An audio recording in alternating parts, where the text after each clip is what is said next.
Hi Facebook, I'm Annie Johnson, and today I'm going to be starting the Redwall Readathon. So these are children's books, middle grade, I don't know definitions, but these are kids' books that I loved as a kid, the Redwall series. They are about animal people, fairy tale style animal people living in a pseudo-medieval world and kind of living an idyllic, wholesome life, except for whatever evil or bad thing comes along that has to be fought for this one book. I read a bunch of them as a kid. I remember almost nothing except that they are really adorable and wholesome, and I could use that in my life about this year. So I'm joining a readathon. I will be reading Redwall, oh god, that glare, Matameo, Martin the Warrior. At some point in the future, I am going to have major feels about how these are not the same height or size at all when I try to put them on my shelf, but until then I'm just going to try to enjoy them. Oh, and as a stretch goal, I also have Mariel of Redwall. Anyways, this will be a readathon, so I'm just giving this brief intro here, and I'll probably have a bunch of clips of random feels that I have while I read them, and then I'll have a wrap up at the end. By the way, spoiler alert! All the spoilers. I'm literally just going to be reading this book and like randomly commenting on what happened. Like, if anything powerful and affecting happens, I'm just going to blurt it out, because it's what this is. So, spoiler alert. Pages in, I'm at my first thought. So the mice in Redwall live in Redwall Abbey, which is an abbey, despite there being no religion in this world. Also, there's no organized church structure that they belong to. Also, there's no nation state that they belong to. In fact, nothing exists that could cause politics, because this is an idyllic world full of happy mice. I think that's kind of adorable in some ways, but also, like, it makes sense that if you want your world to be a happy fairy tale children's world, you want to incorporate all of the aspects of common, humble, everyday life without any of the bad things, and just ignore the fact that that makes no sense. The abbot put his paw around the young mouse's shoulder, sensing his secret yearnings. He smiled down at his young charge and spoke kindly to him. "Come with me, Matthias. It is time we talked together."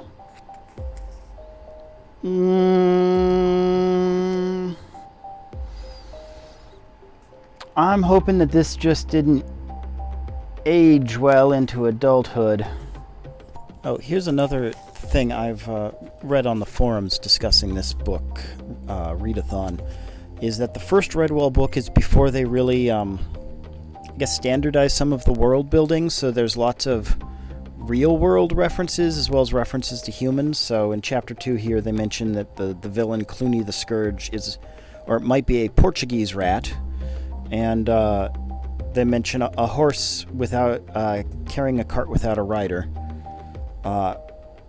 I'm pretty sure in later books, like, any reference to real worldness or to humans disappears. Another note, so in this world, basically all of the predator animals are evil, and there's something problematic about saying a person's race defines whether they're good or evil that I think we're going to skip over, because this book's just going to skip over that. All the animals are sentient in this world, and thus being a predator does kind of make you evil, and yet also, like, in the third chapter here, the mice went fishing, and the hero was praised for catching a really big fish that they're all going to eat, which presumably is also sentient, because they talk about pike and stuff being sentient. I mean, maybe fish are different, but yeah, it's one of those things, like, you can kind of get away with in a children's book being read by children, but being read by an adult does add a layer of problematicalness that it suddenly becomes aware when you have a more critical reader. I think even as a kid we were kind of joking about these problems, but yeah.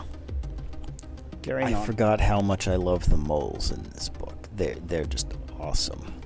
I don't know how to pronounce their accent, but I love it. It's one. Okay, so this book raises really interesting questions about world building and suspension of disbelief. Right? So it's all about like sentient animals. Of course, we're not going to like question like, how do their brains work to make them sentient if they're just a mouse? That's obviously, like anyone, going that deep or picking details that far is just missing the point. And likewise, we're not going to ask how they like hold things or they have opposable thumbs or whatever. Also missing the point. But there is this level where I keep asking, how big are they? Right, because the badgers seem to be relatively, the badgers have like super strength because they're, I guess, super bigger than mice are. And likewise, things like rats are said to be bigger and stronger than the mice. So you do start thinking, well, maybe these animals, they're just regular animals size for whatever animal they are, but they happen to be sentient and able to hold tools. But then they're like also kind of all live in the same buildings? And like, is the rest of the world equally sized? Because they talk about like hiding in the brush, and if the grass is like 10 of their heights tall, that doesn't seem to be as big a deal as it would be. But then also there's the question of like the size of objects around them, because like at the beginning of the book there's 400 rats in a hay cart, which makes sense if it's a human-sized hay cart, but doesn't make sense if it was built by other rodents. And then there's like a part in the book where they spend the rats spend all day tearing apart a wooden plank from a gate, which I guess makes sense if it's a human-sized gate, but doesn't make sense if it was a gate built by other rodents. But then they use this plank, they like have a bunch of rats carry it, so we are talking a human-sized plank, and they climb a tree. This is spoiler alert in a minute here, for a third of the way into the book. They climb a tree. They find one tree that is taller than the walls of the abbey that they are breaking into. And they climb a tree and use the plank to reach from the tree to over the wall. But again, like, if this abbey was built by mice but the tree is normal sized, then why? But so that implies all the trees and plants also seem to be scaled so that these are like human-sized mice or something. But then why was the gate so... And I'm just... Anyway, so this is a really interesting question to me as a writer about suspension of disbelief in soft world building. It gets away with this to a great extent because it's a children's book. And I'm pretty sure as a child even, like, we'd noticed these and like laughed them off. But because the book, I mean, in a lot of ways, I guess it's simple. It is, and so we brush it off as not that big of a deal because the book is so simplistic in its writing style and its storytelling. It can get away with this. And to me, that is actually the really interesting point that I'm thinking of like, with its writing style, with the themes it covers, with the way that it approaches character development in a simple way, it is also able to get away with other inconsistencies in world building, which is a very interesting point and thing to consider in your own writings, in my own writings, in all of our own writings. We have this option of, I guess it's sort of like in the art world, you can't get away with certain stuff if you're doing hyper-realistic paintings, but if you're doing a cartoon, then sure, if the laws of physics of your world don't work, that makes sense in a cartoon, but not in a more realistically animated show. Anyway, something to think about. I'm going back to my writing and reading. Okay, to follow up my previous comments on world building and discrepancies, according to Wikipedia, this is actually because this is the first book and the author didn't expect it to get published. Basically, just like said, screw it, I don't care.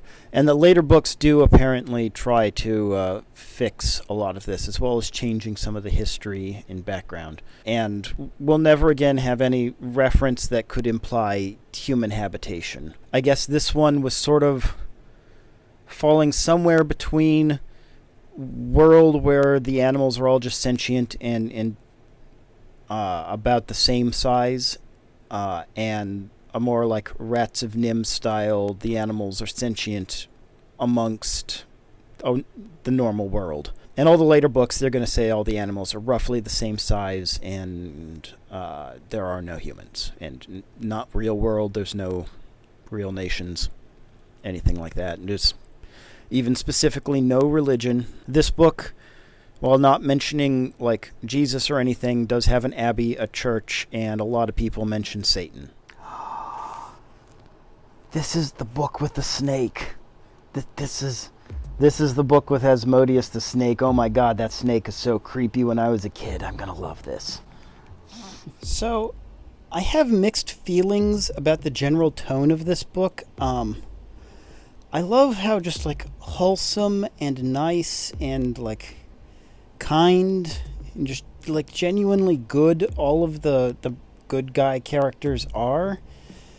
But it also kind of annoys me, like there's scenes where I'm just like, you had friends who just died off scene, like not named characters, but still, like you had friends die. You should care. There's something almost creepy and unnatural, and it feels, I don't know, disingenuous to make them this kind and wholesome in a way, like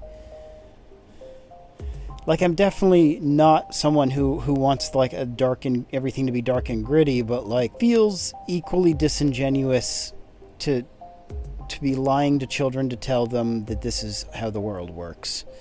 Any world works. Anyway, back to the reading. Alright, I am 1/3 of the way into the book, and spoiler alert, the big villain of the story is on his deathbed, and the evil horde is completely routed and demoralized, and the heroes are like off to lunch. This is not your normal pacing. That's all I'm gonna say. Okay, so there's this fox who's trying to play both sides in the conflict to get rich. But like there's no coins or any form of economy in this world. Like the only form of wealth they seem to have is lots of food, which they give away to anyone who wants some for free. What they keep talking about how there'll be like rewards and loot, but there's no money in this world. I'm very confused. Does the Abbey secretly have a whole bunch of gems that they're not talking about or something? I don't know. Like they don't even seem to have basic metalworking to make knives and swords. So I'm very confused about what exactly everyone's fighting over in this. Right.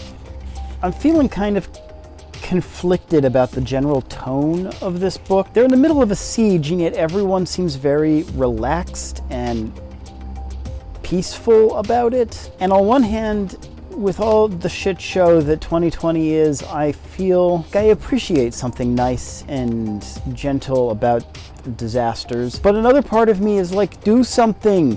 Stop worry.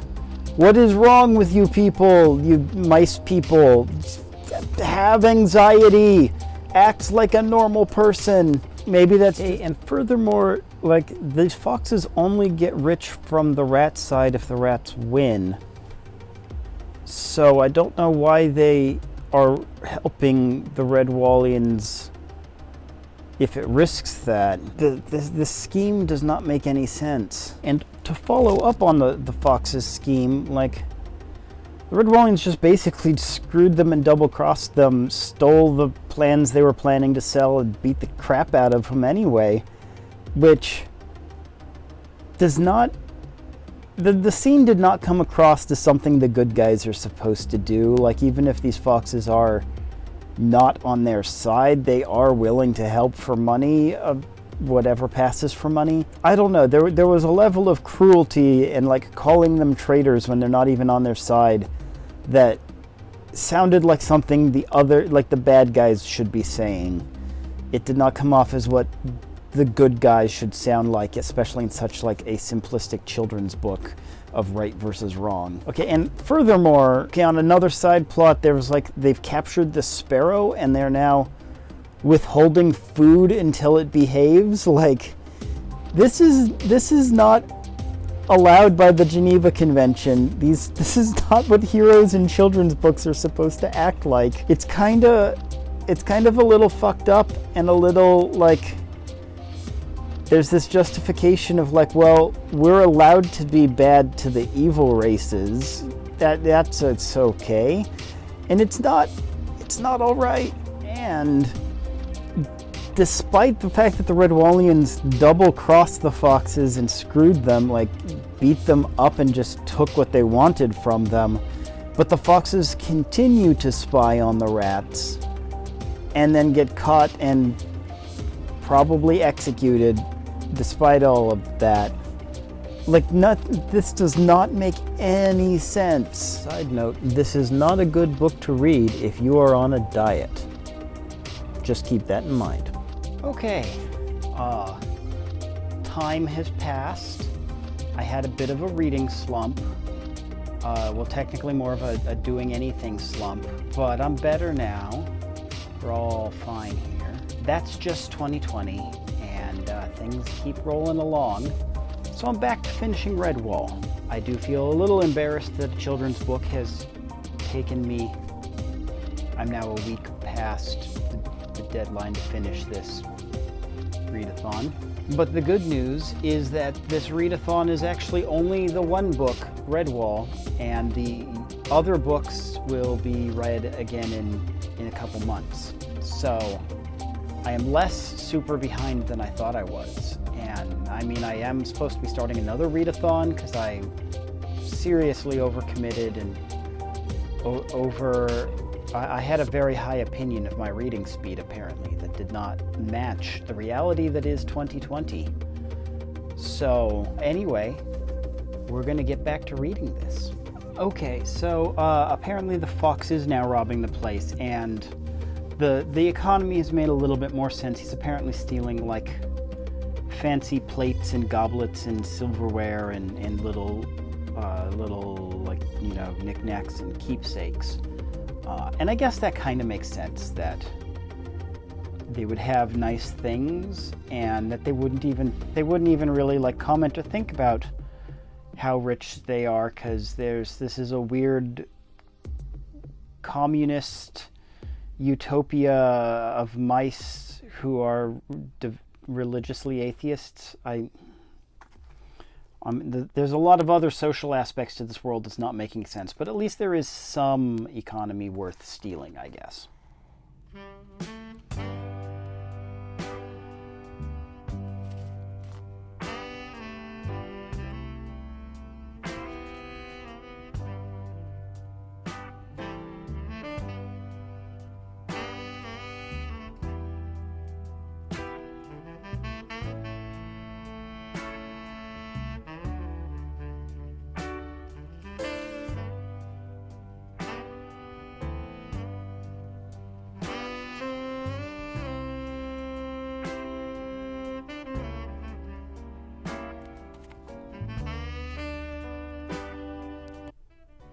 Holy shit, the book just killed the old man. Holy shit.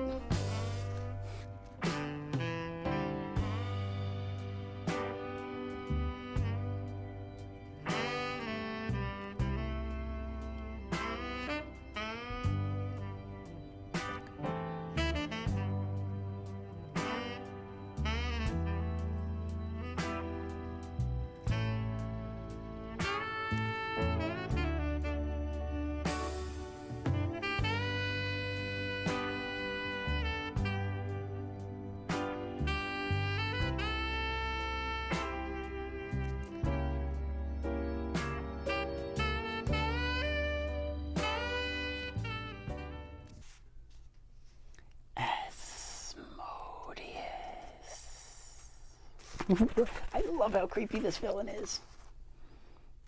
Okay, now I have met the shrews, and I kind of hate them. I think they're supposed to be making fun of some group or organization, but I don't know what. Okay, according to the internet, the shrews are originally supposed to be making fun of the Liverpool Longshoremen Labor Union, and in the TV version, they were communists. So in honor of the character of Asmodeus that I'm loving so much, I'm going to show my plush snakes collection. So this is Jormungandr. He's about 12 feet long, and I got him from my aunt when I was a little kid. This is Asasara, and I found her at an antique shop, of all places. She is about 6 feet long. And this guy up here, I just got half an hour ago, and I have not named him yet, but he looks about probably 5 or 6 feet. Throughout this book, like, the mice keep winning through sheer dumb luck, and I don't know if I hate it because I want them to actually be competent, or if I love it because there is something very reassuring and wholesome about kind of bumbling idiots who are too naive to be prepared for anything but still come out winning just because they're nice people. Yeah, it's definitely a tone to set for a book, though. It's a mood.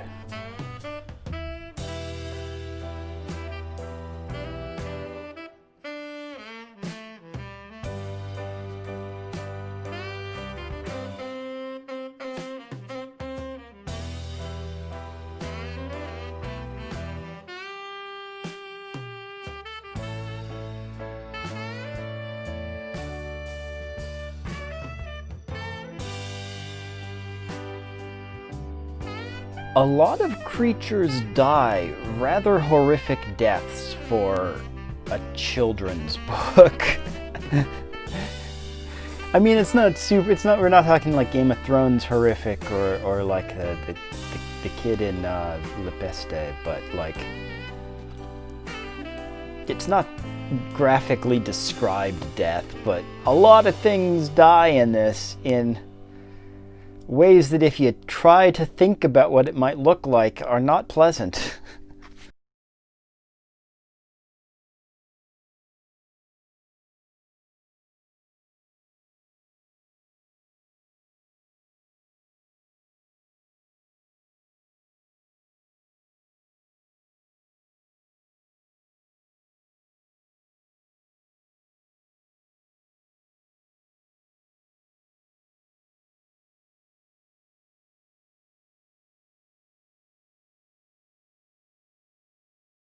They're in Asmodeus's lair, and it's creepy as fuck. I love it. But like, they talk about strange signs carved upon the wall of a reptilian nature, and I've got this. It's almost Lovecraftian in its creepiness, and I do love it. But like, the other half of my brain is like, how the fuck does a snake carve thing? Like, how the fuck? Oh. Also, like, so there's apparently an entire army of shrews that just, like, didn't notice a war going on, like, a mile or two away, and that the people of Redwall have, like, never heard of. But also they seem to be, like, well equipped. Like, they have, like, the whole quest of this book is to go get a sword, because swords are, like, so rare that, like, there's only one they've ever heard of. And yet, like, all the rats have swords, and all of the shrews apparently have swords. Like, if there is any economy, then there's a sword economy as well, apparently. And how one sword is going to make a difference and why all the other swords don't make a difference is not clearly explained. I mean, yes, it's fairy tale logic. I just have to stop trying to real world logic it, but like, still. Okay, to continue off that thought, so in this book, everyone doesn't really know anything about the world outside of like their little abbey or their little, outside of like a walking distance from where they live, or even like into the woods. Nobody knows what's in the woods except for like the one person who lives in the woods, who I guess just doesn't share a lot. Or like, nobody travels far. Nobody really knows what the outside world beyond their little sphere is, I guess is the point I'm saying. And I mean, part of that drives me crazy because a lot of this is otherwise like has a lot of kind of medieval imagery. There's abbeys and knights in shining armor. But I actually do kind of love that feel, which is more of like an ancient world feel, right? Like before, when you only knew like your village and maybe the next village over, and the rest of the world was just out there, right? Like there was a time period where that was a thing, and I would love more literature that took place in that time period. I might have to write it to have it in the world, but this is kind of capturing some of that, but then it also has so much medieval imagery that I guess I'm annoyed. The snake hisses out its own name while sleeping. Oh, that's creepy as fuck. I love it.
Oh, okay, that really comes together well at the end. Pretty much a picture-perfect hero's journey. Clooney's poisoned barb that he has on his tail, not only does it like come up finally, because it's being foreshadowed that it'll be a Chekhov's gun through the whole thing. It comes up, but not in an expected way. That was poignant and sad and beautiful. I love that there was sort of two villains, because while Clooney and the Horde launch the quest, Matthias's quest, defeating Asmodeus is the real climax of the story, and regaining the sword finishes his character growth, and defeating Clooney and the Horde, coming back to defeat them, is more of the denouement than the climactic battle. I don't know, I'm not quite describing that correctly, but there was something really nice about separating those two villains in those two moments in the story. I love the idyllic wholesomeness of the stories, and especially at the ending you get a sense of history, of time flowing that into the later books that will happen generation, agent. I think the next book is his son, the next generation, but the whole sweep of the books really covers like the history of this abbey, not as opposed to like some fantasy novels that always want to have the same characters for marketing reasons. So it's as if all of history happens to one person, and then but these really capture the sweeping flow of change through this abbey, right? The bell is broken at the end of this and recast into two bells, and in later books they'll talk about the two bells that they've always had. Anyway, I'll probably have another thing in a moment for you where I give a more thorough review, but until then... Okay, book report time. I'm trying out a new format of things to cover and playing around with what is worth mentioning in a review of a book, so bear with and tell me if there's anything you think I should add. Redwall. In summary, it's a very wholesome story of a hero coming into his own and good triumphing over evil. The characters, I rate 3 mice out of 5. Several of the characters stood out well for their eccentricities, but all of them felt a bit two-dimensional. Probably because none of them had a backstory whatsoever. Plot/character arc. It was an excellently executed hero's journey, but nothing spectacular. 4 Joseph Campbells out of 5. The prose was wonderful, idyllic, and delicious, and made me want to screw up my diet repeatedly. 5 Candied Walnuts out of 5. Immersion and world building. Parts were good, but there were many inconsistencies that really pulled me out to make me wonder about how the world worked in some sort of logical fashion. So 3 escapist fantasies out of 5. The pacing was slow through the middle, but it pulled it together nicely at the end, so I give it 3 failed attempts to breach the Abbey walls out of 5. Overall, I give the book 4 out of 5.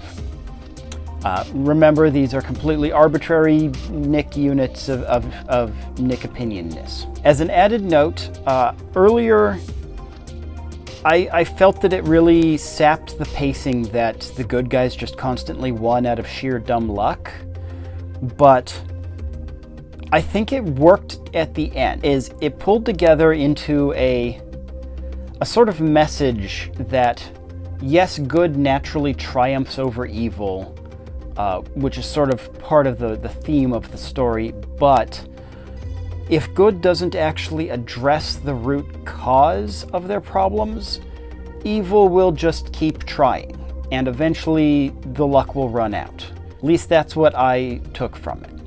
Anyway, I'm Annie Johnson. This has been Redwall by Brian Jacques.